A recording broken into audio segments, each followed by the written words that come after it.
যারা ছাত্রলীগকে পুনরুদ্ধার করার চেষ্টা করতেছে তারাও আওয়ামী লীগের দালাল, তাদের হাতে এখনো শাপলার রক্ত আছে। ইন্ডিয়াতে যে প্ল্যান হচ্ছে সেই প্ল্যান বাংলাদেশে বাস্তবায়ন করার পিছনে তারা হাঁটছে। আমাদের দাবি হচ্ছে 5 দফা দাবি রেখেছি, তার মধ্যে অন্যতম দাবি হচ্ছে লাকি আক্তার সহ যারা বাংলাদেশে বর্তমান সময়ে অস্থিতিশীল পরিস্থিতি সৃষ্টি করতে চায় তাদেরকে আইনে আওতায় এনে তাদেরকে গ্রেফতার করতে হবে। কারণ তারা বর্তমানে একটা সুন্দর দেশকে অস্থিতিশীল পরিস্থিতি সৃষ্টি করার জন্য এই যে জায়গায় জায়গায় যে আজকে বিক্ষোভ হচ্ছে, এটার কারণ কি? কারণ সেই সময় 13 সালে যে গণহত্যা হয়েছিল এবং যাদের সেইখানে ইন্ধন ছিল তাদের মধ্যে অন্যতম ছিল শাহবাগীরা। এই শাহবাগীরা নতুন করে আওয়ামী লীগের এজেন্ডা বাস্তবায়নের জন্য যে বর্তমান বাংলাদেশে অস্থিতিশীল পরিস্থিতি সৃষ্টি করতেছে তার প্রতিবাদে এবং তাদের বিরুদ্ধে আমাদের আজকে এই অবস্থান। যারা আওয়ামী লীগ ছিল এবং যারা আওয়ামী লীগের এজেন্ডা বাস্তবায়ন করতে চায় তারা কিন্তু ফ্যাসিস্টদের এজেন্ডা বাস্তবায়ন করতে চায়। অতএব নতুন বাংলাদেশে ফ্যাসিস্টরা ফ্যাসিস্ট হিসাবেই স্বীকৃত। অতএব তাদের কোনো এজেন্ডা বাস্তবায়ন করা মানে তারা ফ্যাসিস্টের দালাল। অতএব তাদেরকে নির্মূল করাটা আবশ্যক। আমরা কিন্তু যখন বললাম আমরা 13 সালের শেখ হাসিনার যেই শাপলা হত্যাকাণ্ড তার বিচার চাই, ঠিক সেই সময় তাদের আলাদা কোনো নিশ্চয় এজেন্ডা থাকার কারণে তারা যেহেতু ধরা পড়ে যাবে সেই জিনিসটা চিন্তা করে তারা কিন্তু আমাদের বিরোধিতা করা শুরু করলো। এবং আপনারা লক্ষ্য করেছেন গতকালকে তারা যে কর্মসূচি ঘোষণা করেছে তাদের ব্যানারে স্পষ্ট ছাত্রলীগের নাম উল্লেখ করা আছে, আয়োজনে ছাত্রলীগ সহ অন্য দল। আপনাকে তো এটা বুঝতেই হবে যে যারা ছাত্রলীগকে পুনরুদ্ধার করার চেষ্টা করতেছে তারাও আওয়ামী লীগের দালাল। আমাদের একটাই পদক্ষেপ যে আমরা প্রশাসনের কাছে দাবিটা জানাচ্ছি যে আপনারা অনতিবিলম্বে তাদেরকে সুন্দর মতো গ্রেফতার করুন, কারণ তাদের হাতে এখনো শাপলার রক্ত আছে। অতএব তাদেরকে গ্রেফতার করলে আমরা ঠান্ডা হয়ে যাবো ইনশাল্লাহ। কেরানীগঞ্জের রুহিতপুরে গ্রিনভিল সিটিতে প্লট বিক্রি হচ্ছে কাঠা প্রতি 1 লাখ টাকা ছাড়ে 8 লাখ টাকায়, আর এককালীন মূল্য পরিশোধে মাত্র 7 লাখ টাকায়।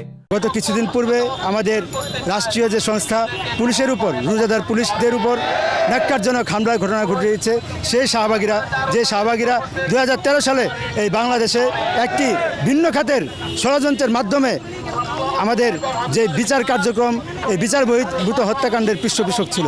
সেই জায়গা থেকে আবারও যখন সারা দেশে সাম্য মানবিক মর্যাদা, সামাজিক ন্যায় বিচার প্রতিষ্ঠা করতে আমরা যারা জুলাই গণঅভ্যুত্থানের যোদ্ধা রয়েছি আমরা প্রচেষ্টা চালিয়ে যাচ্ছি, ঠিক সেই মুহূর্তে ইন্ডিয়ার কিছু ফ্যাসিস্ট দূষর এবং যারা পূর্বেও এই ফ্যাসিস্ট হাসিনার দালালি করে আসছে তারা আবার রাজপথে নেমে এসেছে। আমরা এই ধরনের ঘটনাকে, এই ধরনের হামলাকে অত্যন্ত দূরভিসন্ধিমূলক হিসাবে দেখছি এবং আমরা যেই অসাম্প্রদায়িক বাংলাদেশের স্বপ্ন দেখি সেই অসাম্প্রদায়িক বাংলাদেশের পথে এই লাকি আক্তাররা আগেও অন্তরায় ছিল এবং নতুনভাবে তারা, আমরা মনে করছি ইন্ডিয়াতে যে প্ল্যান হচ্ছে সেই প্ল্যান বাংলাদেশে বাস্তবায়ন করার পিছনে তারা হাঁটছে।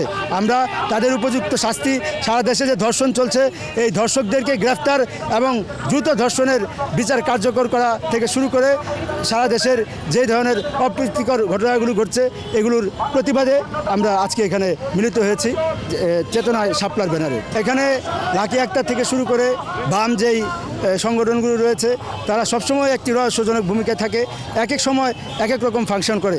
তো তারা যেই দীর্ঘ 17 বছর যেই সরকারের কাছে থেকে গণজাগরণ মঞ্চ থেকে শুরু করে নানানভাবে সরকারকে সহযোগিতা করেছে, হঠাৎ করে তাদের এই মিলিত হওয়াও একটি রহস্যজনক অধ্যায়। আমরা তাদেরকে আর কখনোই বিশ্বাস করতে চাই না যারা বারবার এই বাংলাদেশকে একটি কলঙ্কজনক অধ্যায়ে পরিণত করেছে। তাদেরকে আমরা রাজপথে অবশ্যই মোকাবেলা করব। আপনারা জানেন বাংলাদেশে আইনের শাসন প্রতিষ্ঠার যেই প্রচেষ্টা চলছে সেই প্রচেষ্টার প্রতি আমরা শ্রদ্ধাশীল। আমরা শুরুতে প্রশাসনের প্রতি উদাত্ত আহ্বান জানাচ্ছি, পুলিশের উপরে হামলাসহ এই ঘটনায় যারা সম্পৃক্ত তাদেরকে দ্রুত আইনের আওতায় আনতে হবে। যদি তারা আইনের আওতায় আনতে ব্যর্থ হয় এবং তারা তাদের এই সহিংস উগ্রবাদী আচরণ জারি রাখে, অবশ্যই আমরা আইন নিজের হাতে তুলে নিতে বাধ্য হব। দেশে দেশে সবার সাথে দ্য নিউজ।